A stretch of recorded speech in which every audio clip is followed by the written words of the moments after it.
September 5th, 1976, Las Vegas. The Sahara Hotel. It's past midnight.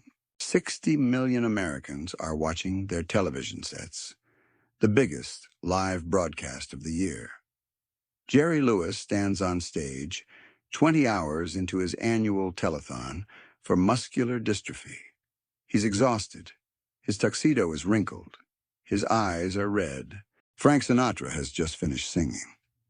The chairman of the board turns to Jerry and says 7 words that will stop time itself. "I have a friend who loves what you do." Jerry doesn't understand. And then a man in a camel-colored jacket walks out from the wings, holding a cigarette. That familiar walk, that impossible cool. Dean Martin. Jerry's former partner, his former best friend, the man he hasn't spoken to in 20 years. The audience explodes. Jerry Lewis, the man who never stops talking, the comedian who always has a joke, stands frozen, speechless. His lips tremble. His eyes fill with tears. He whispers into his microphone, "Ya son of a bitch." And then he embraces Dean, holds him, doesn't let go. 60 million people witness something extraordinary. 2 men who meant everything to each other. 2 men who had been torn apart by fame, by ego, by Hollywood itself. Finally together again. But here's what nobody watching that night understood. This wasn't just a reunion of 2 entertainers. This was a love story. The most complicated love story Hollywood has ever seen. And to understand that moment, to understand the tears in Jerry's eyes and the weight of Dean's embrace, we need to go back to a street corner in Manhattan, back to March 1945. Back to the moment 2 nobodies became everything to each other. Broadway and 54th Street. A crisp spring afternoon. Jerry Lewis is 19 years old, skinny, hyperactive, a struggling comedian with a pregnant wife back in Newark. He's walking with his friend Sonny King, a boxer-turned-singer, heading to meet an agent who will probably reject him. Again. Jerry makes $110 a week. When he's lucky. His act, lip-syncing to records while making faces, dies in most clubs. He's been booed off stages from the Catskills to the Bronx. And then Sonny spots someone across the street.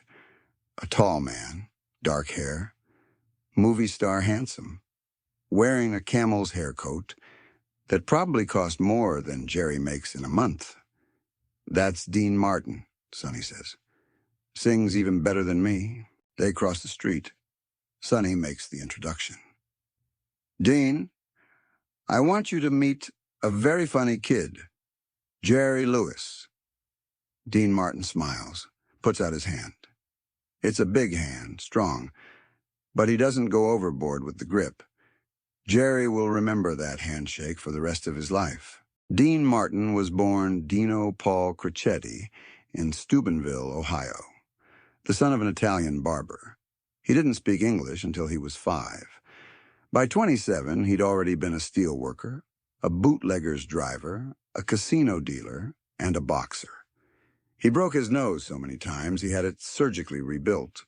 Now he was a nightclub singer, smooth, cool, making more money than Jerry, but still nowhere close to famous. That afternoon on Broadway, a beautiful woman walked by in a fur-trimmed coat. Dean lowered his eyelids, flashed his grin, and she smiled right back. They were opposites. Dean was cool, Jerry was manic. Dean was reserved. Jerry couldn't stop talking. Dean was a leading man. Jerry was the class clown. But somehow, standing on that street corner, they recognized something in each other. 2 hungry young men, 2 outsiders, 2 dreamers. July 25th, 1946. Atlantic City, the 500 Club on Missouri Avenue, a mob-connected nightclub run by a man named Skinny D'Amato. The kind of place where Frank Sinatra and Sammy Davis Jr. would later perform. Jerry Lewis is booked as a solo act. But there's a problem. The scheduled singer has dropped out. Jerry suggests his friend Dean Martin as a replacement. Skinny D'Amato agrees. Their first night, they perform separately. Dean sings.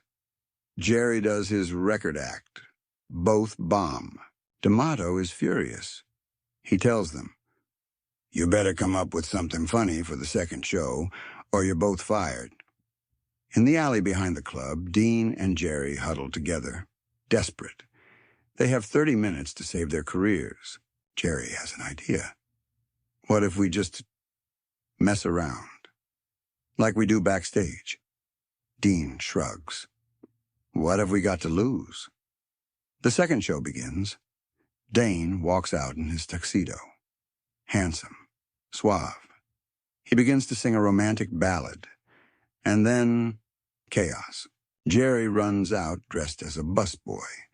He starts dropping plates, smashing glasses, interrupting Dean's song with ridiculous noises. Dean doesn't get angry. He plays along, throws bread rolls at Jerry, chases him around the stage. The audience loses their minds. People are literally falling out of their chairs laughing, knocking over drinks, tears streaming down their faces. Nobody has ever seen anything like this. The cool singer, the manic monkey. That night, Martin and Lewis were born. Word spread fast. By the end of the week, people were lining up around the block. By the end of the month, every club owner on the East Coast wanted them. They never played to the audience. They played to each other. The secret was love. Pure, genuine, unscripted love. By 1950, Martin and Lewis weren't just popular. They were a phenomenon. Life magazine called them the highest-paid act in show business. They had their own radio show, their own TV series, the Colgate Comedy Hour, which dominated Sunday nights.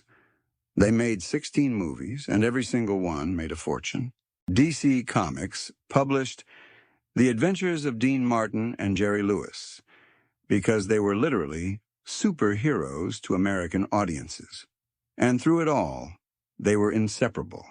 They vacationed together. Their families lived next door to each other. Their kids grew up together. But fame is a poison, and success always extracts a price. The critics adored Jerry, his manic energy, his physical comedy. They called him the talent, the star. Dean, he was just the straight man, the handsome prop, the singer who stood there while Jerry stole the show. In 1954, Look magazine delivered the ultimate insult. They were doing a cover story on Martin and Lewis. When the magazine came out, Dean picked it up. On the cover, Jerry Lewis. Just Jerry. They had cropped Dean out of the photo. Dean said nothing. But something inside him changed that day. Hollywood is full of whispers. People started talking to Dean. You don't need Jerry. You're a star on your own. People talked to Jerry, too. What do you need him for? You're the genius. Years later, Jerry would call this the poison. Outside forces driving a wedge between two men who loved each other. By 1956, they were filming their final movie together, Hollywood or Bust. The title was prophetic. On set, the two men who used to be inseparable barely spoke. They filmed their scenes separately, ate lunch alone, refused to look at each other. One day, Dean exploded. He grabbed Jerry and said the words that would haunt them both for 20 years. You're nothing to me but a fucking dollar sign. Jerry was devastated. They loved each other, and they destroyed each other. July 25th, 1956. The Copacabana, New York City. Exactly 10 years to the day after their debut at the 500 Club, Martin and Lewis performed their final show. Before the curtain rose, Jerry walked into Dean's dressing room. He needed ice. The two men looked at each other, wished each other a good show. Jerry left the room. He would later write, I was losing my best friend, and I didn't know why. That night, Dean went home and had a fried egg sandwich. Jerry went home and cried. After the split, Jerry refused to listen to Dean Martin records. It hurt too much. The world expected Dean Martin to fail. Without Jerry Lewis, how could he possibly succeed? Dean Martin proved them all wrong. He reinvented himself completely, became a dramatic actor, joined Frank Sinatra and Sammy Davis Jr. to form the Rat Pack, the coolest men in America. They called him the King of Cool. His TV show ran for 9 years. His songs, That's Amore, Everybody Loves Somebody, Volare, became the soundtrack of a generation. Jerry succeeded too. He became Paramount's biggest star, and he started his telethon. On the surface, both men thrived. But beneath the success, something was missing. For 20 years, Dean and Jerry didn't speak, didn't call, didn't write. Jerry later said, "I hated him for allowing the split to happen. He hated me for allowing the split to happen." After they broke up, Jerry wrote, "I understood how an amputee must feel." Frank Sinatra had a plan. It was September 1976. The telethon was coming up. Sinatra told Dean Martin about his idea, show up at the telethon together. Surprise Jerry. End the 20-year silence. There's a saying about Frank Sinatra. He was the only man in Hollywood powerful enough to force two legends to talk to each other. The operation was stealth. Nobody knew except the people who absolutely had to. Dean was hidden in the dressing room of Ed McMahon, the telethon's co-host. At one point, Jerry's 30-year-old son Gary caught a glimpse of Dean Martin. Gary's heart stopped. He knew this could go badly, but he also knew this might be the only chance. Gary said nothing. September 5th, 1976. The Sahara Hotel, Las Vegas. 60 million Americans are watching. Frank Sinatra walks on stage. He sings, "Never Gonna Fall in Love Again." And then Frank says, "I have a friend who loves what you do every year." Jerry doesn't understand. Dean Martin walks out from the wings, holding a cigarette. That casual stroll. That impossible cool. 20 years dissolve in an instant. The audience explodes. Jerry whispers, "You son of a bitch." And then he grabs Dean, hugs him, kisses him on the cheek. Jerry turned to Dean and asked, with the same words he'd used on that Broadway street corner 30 years earlier, "So, you working?" Dean laughed. The audience laughed. For a few beautiful minutes, Martin and Lewis were together again, trading jokes, making each other smile. The chemistry was still there. The love was still there. According to Jerry, after that night, he and Dean spoke on the phone almost every day. 20 years of silence, over in 5 minutes. March 21st, 1987. The worst day of Dean Martin's life. His son, Dean Paul Martin, Dino, was a pilot in the California Air National Guard. That day, Dino's F-4 Phantom jet crashed into a mountain during a training exercise. He was 35 years old. Dean Martin never recovered. At Dino's funeral, a quiet, hidden figure stood in the back of the church. It was Jerry Lewis. He didn't want to draw attention. He just wanted to be there for his friend. After the funeral, Dean learned that Jerry had been there. That night, Jerry's phone rang. "Hey, Jer." It was Dean. They talked for over an hour. Dean sobbed. For the first time Jerry could remember, Dean let down every wall. Dean said, "Don't you understand? I just lost one of the only two male loves I had in my life. Him and you." That was the first time Dean had ever said anything like that. June 7th, 1989. Dean Martin's 72nd birthday. He's performing at Bally's Hotel in Las Vegas. In the middle of his set, a huge birthday cake is wheeled out from the wings. Behind it, Jerry Lewis. Dean's face transforms. "You surprised me," Dean says, tears in his eyes. They hug. Dean whispers, "I love you and I mean it." Jerry raises a glass. "Here's to 72 years of joy you've given the world." And then, with perfect timing, Jerry adds, "Why we broke up, I'll never know." Dean laughed. It was the last time they would appear on stage together. December 25th, 1995. Christmas Day. Dean Martin died at his home in Beverly Hills. Lung cancer. He was 78 years old. When the news broke, the Las Vegas Strip dimmed its lights. The Sands, the Flamingo, the Stardust, all the places where Dean Martin had been king, they all went dark for 10 minutes. Jerry Lewis was at the funeral. He canceled his performance.